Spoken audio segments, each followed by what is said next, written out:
Hi hello ನಮಸ್ತೆ, ನಾನು ರಾಜು ಅಷ್ಟೇ. ನೀವು ನೋಡ್ತಿದ್ದೀರಾ centre point Kannada YouTube channel. ಮಾದಕ ವಸ್ತುಗಳು ಜನರನ್ನ ಯಾವ ತರಹದಲ್ಲಿ ದಾರಿ ತಪ್ಪಿಸ್ತಿದೆ ಅನ್ನೋದಕ್ಕೆ ಇವತ್ತು ಕಾರವಾರ ಜಿಲ್ಲಾ ಕಾರ್ಯಾಗೃಹದಲ್ಲಿ ಆದಂಥ ಒಂದು ಘಟನೆಯ ಸಾಕ್ಷಿ ಅಂತ ಹೇಳ್ಬೋದು. ಕಾರವಾರದಲ್ಲಿ ಇವತ್ತು ಅಂದರೆ ಕಾರವಾರ ಜಿಲ್ಲಾ ಕಾರ್ಯಾಗೃಹದಲ್ಲಿ ಇವತ್ತು ವಿಚಾರಣಾಧೀನ ಕೈದಿಗಳು ಜೈಲರ್ ಮತ್ತು ಜೈಲು ಸಿಬ್ಬಂದಿಗಳ ಮೇಲೆ ಅತ್ಯಂತ ಘೋರವಾಗಿ ಹಲ್ಲೆ ಮಾಡಿದ್ದಾರೆ ಮತ್ತು ಹಲ್ಲೆಗೆ ಒಳದಂತ ಜೈಲರ್ ಮತ್ತು ಜೈಲು ಸಿಬ್ಬಂದಿಗಳು ಇದೀಗ ಚಿಕಿತ್ಸೆಗಾಗಿ ಕಾರವಾರ ಜಿಲ್ಲಾ ಆಸ್ಪತ್ರೆಯಲ್ಲಿ ದಾಖಲಾಗಿ ಚಿಕಿತ್ಸೆ ಕೂಡ ಪಡ್ಕೊಂಡಿದ್ದಾರೆ. ಈ ಘಟನೆಯ ಒಂದು ಹಿನ್ನೆಲೆಯನ್ನು ಗಮನಿಸ್ತಾ ಹೋದ್ರೆ, ಮೊಹಮ್ಮದ್ ಅಬ್ದುಲ್ ಅನ್ನುವಂತ ಮಂಗಳೂರಿನ ನಿವಾಸಿ ಜೊತೆಗೆ ಕೌಶಿಕ್ ನಿಹಾಲ್ ಎನ್ನುವಂತ ಮಂಗಳೂರು ನಿವಾಸಿಗಳು ಬೇರೆ ಬೇರೆ ಡಕಾಯಿತಿ ಪ್ರಕರಣ, ಬೇರೆ ಬೇರೆ ಪ್ರಕರಣಗಳಲ್ಲಿ 12 ಪ್ರಕರಣಗಳಲ್ಲಿ ಅವರ ಮೇಲೆ ಕೇಸ್ ಇತ್ತು. ಹಾಗಾಗಿ ಅವರು ಮಂಗಳೂರಿನ ಜೈಲಿನಲ್ಲಿ ಅವರು ವಿಚಾರಣಾಧೀನ ಕೈದಿಗಳಾಗಿ ಸರಿವಾಸವನ್ನು ಅನುಭವಿಸ್ತಾ ಇರ್ತಾರೆ ಮತ್ತು ವಿಚಾರಣೆಯನ್ನು ಎದುರಿಸ್ತಾ ಇರ್ತಾರೆ. ಅದಾದ ನಂತರ ಏನಾಗುತ್ತೆ ಅಂದ್ರೆ, ಮಂಗಳೂರಿನಲ್ಲಿ ಹೇಳಿ ಕೇಳಿ ಗಲಭೆ ಜಾಸ್ತಿ ಆಗುತ್ತೆ. ಎಲ್ಲರನ್ನು ಕೂಡ ಮಂಗಳೂರು ಕಾರಾಗೃಹದಲ್ಲಿ ಇಟ್ಕೊಳ್ಳಿಕ್ಕಾಗಲ್ಲ. ಜೊತೆಗೆ ಆ ಆರೋಪಿಗಳ ಸಂಖ್ಯೆ ಜಾಸ್ತಿ ಆದಂತ ಕಾರಣಕ್ಕಾಗಿ ಕೆಲವೊಂದು ಸಿಬ್ಬಂದಿಗಳನ್ನ ಬೇರೆ ಬೇರೆ ಜಿಲ್ಲೆಯ ಕಾರಾಗೃಹಗಳಿಗೆ, ಜಿಲ್ಲಾ ಕಾರಾಗೃಹಗಳಿಗೆ ಅವರನ್ನ ಸ್ಥಳಾಂತರಿಸಲಾಯಿತು. ಅದರ ಮುಂದುವರೆದ ಭಾಗವಾಗಿ ಈ ಮೊಹಮ್ಮದ್ ಅಬ್ದುಲ್ ಮತ್ತು ಕೌಶಿಕ್ ನಿಹಾಲ್ ಎನ್ನುವಂತ ಇಬ್ಬರು ವಿಚಾರಣಾಧೀನ ಕೈದಿಗಳು, ಅಂದ್ರೆ ಡಕಾಯಿತಿ ಪ್ರಕರಣದಲ್ಲಿ ಅವ್ರ ಮೇಲೆ ಕೇಸ್ ಇರುತ್ತೆ, ಅವ್ರನ್ನ ಜೈಲ್ ಒಳಗೆ ಇಡಲಾಗುತ್ತೆ. ಅಂತ ಇಬ್ಬರು ಕೈದಿಗಳನ್ನ 2 ತಿಂಗಳ ಹಿಂದೆ ಕಾರವಾರದ ಜಿಲ್ಲಾ ಕಾರಾಗೃಹಕ್ಕೆ ಅವರ ಸ್ಥಳಾಂತರ ಮಾಡಲಾಯಿತು. ಇದರ ನಡುವೆ ಏನಾಯ್ತಂದ್ರೆ, ಈ ಬೆಂಗಳೂರಿನ ಪರಪ್ಪನ ಅಗ್ರಹಾರದಲ್ಲಿ ಕೈದಿಗಳಿಗೆ ರಾಜಾತಿಥ್ಯ ಎನ್ನುವಂತ ಒಂದು ಸದ್ದು ಮಾಡಿದಾಗ ಜೈಲಿನ ಕೈದಿಗಳಿಗೆ ಆ ಪೊಲೀಸರು, ಜೈಲು ಸಿಬ್ಬಂದಿಗಳು ಅವರಿಗೆ ವಿಶೇಷವಾದಂತಹ ಒಂದು ಸೌಲಭ್ಯ ಕೊಡ್ತಾರೆ, ಅವರಿಗೆ ಬೇರೆ ಬೇರೆ ಮಾದಕ ವಸ್ತುಗಳನ್ನು ಕೊಡ್ತಾರೆ, ಅವರಿಗೆ ಬೇರೆ ಬೇರೆ ರಾಜಾತಿಥ್ಯವನ್ನ ಕೊಡ್ತಾರೆ ಅನ್ನುವಂಥ ವಿಡಿಯೋ ಹೊರಗೆ ಬಂದಾಗ ಇಡೀ ನಮ್ಮ ಕರ್ನಾಟಕದಲ್ಲಿ ಯಾವೆಲ್ಲ ಜಿಲ್ಲಾ ಕಾರ್ಯಾಗೃಹ ಇದೆ, ಬೇರೆ ಬೇರೆ ತಾಲೂಕು ಕಾರ್ಯಾಗೃಹ ಇದೆ, ಎಲ್ಲಾ ಕಾರಾಗೃಹದಲ್ಲೂ ಕೂಡ ಪೊಲೀಸರು ಎನ್ಕ್ವೈರಿ ಮಾಡ್ತಾರೆ. ಏನಾದರೂ ಎನ್ಕ್ವೈರಿ ಮಾಡಿ ಅಲ್ಲಿ ರೈಡ್ ಮಾಡಿ ಏನಾದರೂ ಸಿಕ್ಕರೆ ಅದನ್ನು ರೈಡ್ ಮಾಡಿ ಮತ್ತು ಅವ್ರ ಮೇಲೆ ಕೇಸ್ ಹಾಕುವಂತ ಪ್ರಕರಣ ಕೂಡ ನಡೆದಿತ್ತು. ಯಾಕಂದ್ರೆ ಪೊಲೀಸ್ ಅಧಿಕಾರಿಗಳು ಖಡಕ್ ಸೂಚನೆಯನ್ನು ಕೊಟ್ಟರು. ಯಾವುದೇ ಜಿಲ್ಲಾ ಕಾರ್ಯಾಗೃಹ ಆಗಿರ್ಬೋದು ಮತ್ತು ರಾಜ್ಯದಲ್ಲಿ ಕಾರಾಗೃಹ ಆಗಿರ್ಬೋದು, ಎಲ್ಲೂ ಕೂಡ ಜೈಲು ನಿಯಮಾವಳಿಗಳನ್ನ ಬಿಟ್ಟು ಯಾವುದನ್ನು ಎಕ್ಸ್ಟ್ರಾ ಕೊಡಬಾರ್ದು, ಯಾವುದು ಕೂಡ ಅಲೋ ಇರಬಾರ್ದು ಅನ್ನುವಂಥ ಒಂದು ಖಡಕ್ ಸೂಚನೆ ಕೆಲವು ವಾರಗಳ ಹಿಂದೆ ನಡೆದಿತ್ತು.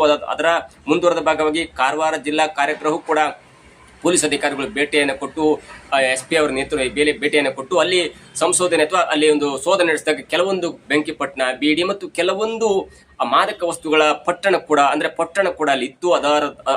ಅದರ ಮೇಲೆ ಒಂದು ಕಠಿಣ ಕ್ರಮ ಕೂಡ ಕೈಗೊಳ್ಳಲಾಯಿತು. ಹಾಗಾಗಿ ಕೆಲವೊಂದು ವಾರದಿಂದ ಜೈಲಿನಲ್ಲಿರುವಂತಹ ಸಿಬ್ಬಂದಿ ಆರೋಪಿಗಳಿಗೆ ಏನು ಸಿಗ್ತಾ ಇರಲಿಲ್ಲ. ಬೀಡಿ, ಬೆಂಕಿಪಟ್ಟಣ, ಬೇರೆ ಬೇರೆ ಚಿಕ್ಕ ಪುಟ್ಟ ಮಾದಕ ವಸ್ತುಗಳು ಸಿಗ್ತಾ ಇರಲಿಲ್ಲ. ಅದರಿಂದ ಅಲ್ಲಿರುವಂತಹ ವ್ಯಕ್ತಿಗಳು ಸ್ವಲ್ಪ ಸಿಟ್ಟು ಬಂದಿತ್ತು, ಕೋಪ ಇತ್ತು ಮತ್ತು ಅವರು ಪದೇ ಪದೇ ಜೈಲ್ ಸಿಬ್ಬಂದಿಗಳಿಗೆ ತಮಗೆ ಮಾದಕ ವಸ್ತು ಕೊಡಿ, ನಮಗೆ ಬೀಡಿ ಕೊಡಿ, ನಮ್ಗೆ ಸಿಗರೆಟ್ ಕೊಡಿ ಅನ್ನೋ ಒತ್ತಾಯವನ್ನು ಮಾಡ್ತಿದ್ರು. ಜೊತೆಗೆ ಜಗಳ ಕೂಡ ತೆಗಿತಾ ಇದ್ರು. ಅವ್ರಿಗೆ ಬೇರೆ ಬೇರೆ ಕಡೆಯಿಂದ ಬೇರೆ ಬೇರೆ ಮಾದಕ ವಸ್ತು ಕೂಡ ಸಿಗ್ತಾ ಇತ್ತು. ಊಟದ ಮುಖಾಂತರ, ಬೇರೆ ಬೇರೆ ಒಂದು ಯುದ್ಧದ ಮುಖಾಂತರ ಅವರಿಗೆ ಮಾದಕ ವಸ್ತು ಸಿಗ್ತಾ ಇತ್ತು. ಅವೆಲ್ಲವೂ ಕೂಡ ಬಂದಾದ ಕಾರಣ ಅವರ ಮಾನಸಿಕ ಸ್ಥಿತಿ ಸ್ವಲ್ಪ ಹದಗೆಟ್ಟಂತ ಹೇಳ್ಬೋದು. ಅವರು ಜೈಲು ಸಿಬ್ಬಂದಿಗಳಿಗೆ ಪದೇ ಪದೇ ಟಾರ್ಚರ್ ಕೊಡ್ತಾರೆ. ಇಲ್ಲ, ನಮಗೆ ಬೀಡಿ ಕೊಡಿ, ಸಿಗರೆಟ್ ಕೊಡಿ, ನಮಗೆ ಮಾದಕ ವಸ್ತು ಬೇಕು, ಅವ್ರು ತಂದು ಕೊಡ್ತಾರೆ, ಅವ್ರಿಗೆ ಅಲೋ ಮಾಡಿ ಅಂತ ಒಂದು ಮಾತನ್ನು ಹೇಳ್ತಾ ಇದ್ರು. ಆದ್ರೆ ಅದು ಯಾವುದಕ್ಕೂ ಕೂಡ ಪೊಲೀಸ್ ಜೈಲು ಸಿಬ್ಬಂದಿ ಮತ್ತು ಜೈಲರ್ ಅಲೋ ಮಾಡದಿದ್ದಾಗ ಇವತ್ತು ರೊಚ್ಚಿಗಿದ್ದಂತ ಈ ಇಬ್ಬರು ಕೆಟ್ಟ ಕ್ರಿಮಿಗಳು ಮೊಹಮ್ಮದ್ ಅಬ್ದುಲ್ ಮತ್ತು ಕೌಶಿಕ್ ನಿಹಾಲ್ ಅವರು ಜೈಲರ್ ಮತ್ತು ಜೈಲು ಸಿಬ್ಬಂದಿಗಳ ಮೇಲೆ ಮನಸೋ ಇಚ್ಛೆ ಹಲ್ಲೆಯನ್ನು ಮಾಡಿದ್ದಾರೆ. ಹಾಗಾಗಿ ಆ ಇಬ್ಬರು ಸಿಬ್ಬಂದಿಗಳನ್ನ, ಆ ವ್ಯಕ್ತಿಗಳನ್ನ, ಪೊಲೀಸ್ ಸಿಬ್ಬಂದಿ, ಜೈಲು ಸಿಬ್ಬಂದಿ ಮತ್ತು ಜೈಲರನ್ನ, ಈ ಹಲ್ಲೆಗೊಳದಂತ ಜೈಲರನ್ನ ಕಾರವಾರ ಜಿಲ್ಲಾ ಆಸ್ಪತ್ರೆಗೆ ಸ್ಥಳಾಂತರ ಮಾಡಿ ಅವರನ್ನ ಚಿಕಿತ್ಸೆಗೆ ಒಳಪಡಿಸಲಾಗಿದೆ. ಅದಾದ ನಂತರ ಉತ್ತರ ಕನ್ನಡ ಜಿಲ್ಲಾ SP ಆದಂತ ದೀಪನ್ ಅವರು ಕೂಡ ಆ ಸ್ಥಳಕ್ಕೆ ಭೇಟಿ ನೀಡಿ ಎಲ್ಲವನ್ನು ಕೂಡ ಶೋಧ ಮಾಡಿದ್ರು. ಏನಾಯ್ತು ಎಲ್ಲವನ್ನು ಕೂಡ ವಿಚಾರಣೆ ನಡೆಸಿದ ನಂತರ ಅವರು ಮಾತನಾಡ್ತಾ ಹೇಳಿದ್ರು, ಹೌದು, ಇದು ಗಂಭೀರವಾದ ಪ್ರಕರಣ. ಈಗಾಗಲೇ ಮೊಹಮ್ಮದ್ ಅಬ್ದುಲ್ ಅನ್ನೋರ ಮೇಲೆ 13 ಪ್ರಕರಣ ಇತ್ತು, ಕೌಶಿಕ್ ನಿಹಾಲ್ ಅವರ ಮೇಲೆ ಒಂದು 4 ಪ್ರಕರಣ ಇತ್ತು. ಅದರ ಜೊತೆಗೆ ಇದೀಗ ಇವತ್ತಿನ ಹಲ್ಲೆ ಕೂಡ ಒಂದು ಪ್ರಕರಣವನ್ನಾಗಿ ದಾಖಲೆ ಮಾಡಿಕೊಂಡು ಅವ್ರ ಮೇಲೆ ಒಂದು ಕಣ್ಣನ್ನು ಇಡ್ತೇವೆ ಮತ್ತು ಅದು ಕೂಡ ಪ್ರಕರಣ ಆಗಿ ಅವ್ರ ಮೇಲೆ ಒಂದು ಕಠಿಣ ಕ್ರಮವನ್ನು ಕೈಗೊಳ್ತೇವೆ ಅನ್ನುವಂತ ಮಾತನ್ನು ಹೇಳಿದ್ದಾರೆ. ಆದ್ರೆ ಇಲ್ಲಿ ಒಂದು ಗಮನಿಸಬೇಕಂತ ವಿಚಾರ ಅಂದ್ರೆ, ಕೆಲವು ದಿನಗಳ ಹಿಂದೆ ಪೊಲೀಸ್ ಅಧಿಕಾರಿಗಳು, ರಾಜ್ಯ ಮಟ್ಟದ ಪೊಲೀಸ್ ಅಧಿಕಾರಿಗಳು ಖಡಕ್ ಸೂಚನೆಯನ್ನು ಕೊಟ್ಟರು. ಜಿಲ್ಲಾ ಕಾರಾಗೃಹದಲ್ಲಿ ಯಾವುದೇ ಮಾದಕ ವ್ಯಸನ ನಡಿಬಾರ್ದು, ಮಾದಕ ಚಟುವಟಿಕೆ ನಡಿಬಾರ್ದು ಅಥವಾ ಮಾದಕ ವಸ್ತುಗಳು ಸಪ್ಲೈ ಆಗಬಾರ್ದು ಎನ್ನುವಂತ ಒಂದು ಖಡಕ್ ಸೂಚನೆಯನ್ನು ಕೊಟ್ಟರು. ಅದಾದಂತ ಜಿಲ್ಲಾ ಪೊಲೀಸರು ಕೂಡ ಅವರವರ ವ್ಯಾಪ್ತಿಯಲ್ಲಿ ಬರುವಂತಹ ಕಾರಾಗೃಹಕ್ಕೆ ಸೂಚನೆಯನ್ನು ಕೊಟ್ಟು ಎಲ್ಲವೂ ಕೂಡ ಸರಿಯಾಗಿದೆ. ಆದ್ರೆ ಕೆಲವು ದಿನಗಳ ನಂತರ ಮತ್ತೆ ಅದು ಪ್ರಾರಂಭವಾಗುವಂತ ಎಲ್ಲ ಹಂತ ಕೂಡ ಇರುತ್ತೆ. ಈ ಹಿಂದೆ ಕೂಡ ಕೆಲವು ವರ್ಷಗಳ ಹಿಂದೆ ಖಡಕ್ ಸೂಚನೆಯನ್ನು ಕೊಟ್ಟರು. ಎಲ್ಲವೂ ಕೂಡ ಪೊಲೀಸ್ ಸಿಬ್ಬಂದಿಗಳು ಕಾರಾಗೃಹವನ್ನು ರೈಡ್ ಮಾಡಿದ್ರು. ಅಲ್ಲೇ ಸಿಕ್ಕಂತ ಮಾದಕ ವಸ್ತುಗಳನ್ನು ರೈಡ್ ಮಾಡಿ ಅವ್ರ ಮೇಲೆ ಪೊಲೀಸ್ ಪ್ರಕರಣವನ್ನು ಕೂಡ ದಾಖಲು ಮಾಡಲಾಯಿತು.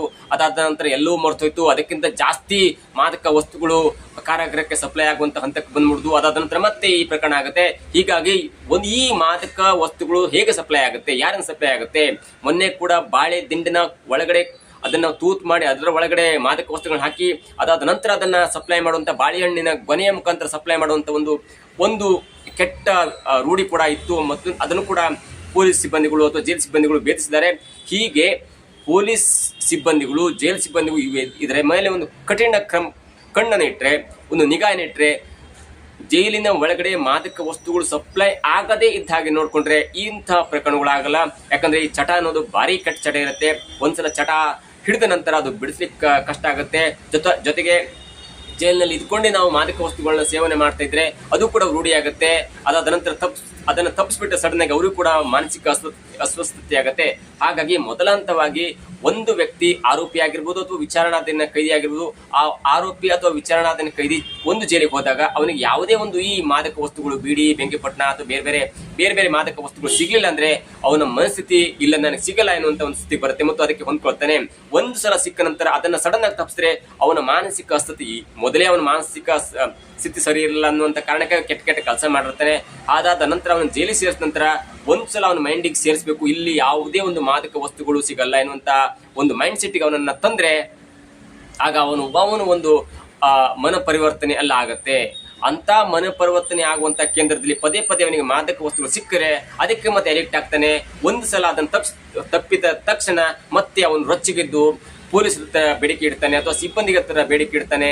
ಆಗ ಸಿಬ್ಬಂದಿಗಳು ಕೊಟ್ಟಿಲ್ಲ, ಅದಕ್ಕೆ ಅಲೋ ಮಾಡಿಲ್ಲ ಅಂದ್ರೆ ಅವನು ಪಾಪದ ಸಿಬ್ಬಂದಿಗಳ ಮೇಲೆ, ಪಾಪದ ಜೈಲರ್ ಮೇಲೆ ಅವನು ಮುಗಿಬೀಳ್ತಾನೆ ಮತ್ತು ಹಲ್ಲೆ ಮಾಡುವಂತ ಇವತ್ತಿನ ಪ್ರಕರಣ ಕೂಡ ಮತ್ತೆ ಮರುಕಳಿಸುತ್ತೆ. ಹಾಗಾಗಿ ಇನ್ನು ಮುಂದಾದ್ರೂ ಕೂಡ ಪೊಲೀಸ್ ವ್ಯವಸ್ಥೆ ಈ ಜೈಲು ಒಳಗಡೆ ಅಥವಾ ಕಾರಾಗೃಹದ ಒಳಗಡೆ ಯಾವುದೇ ಒಂದು ನಿಯಮಕ್ಕೆ ಬೇಡವಾದಂತ ಯಾವುದಾದ್ರೂ ವಸ್ತುಗಳನ್ನ ಒಂದೇ ಒಂದು ಚೂರು ಕೂಡ ಸಪ್ಲೈ ಆಗದಂತೆ ನೋಡ್ಕೊಂಡ್ರೆ ಇಂಥ ಘಟನೆಗಳು ಮತ್ತೆ ಮರುಕಳಿಸಲ್ಲ.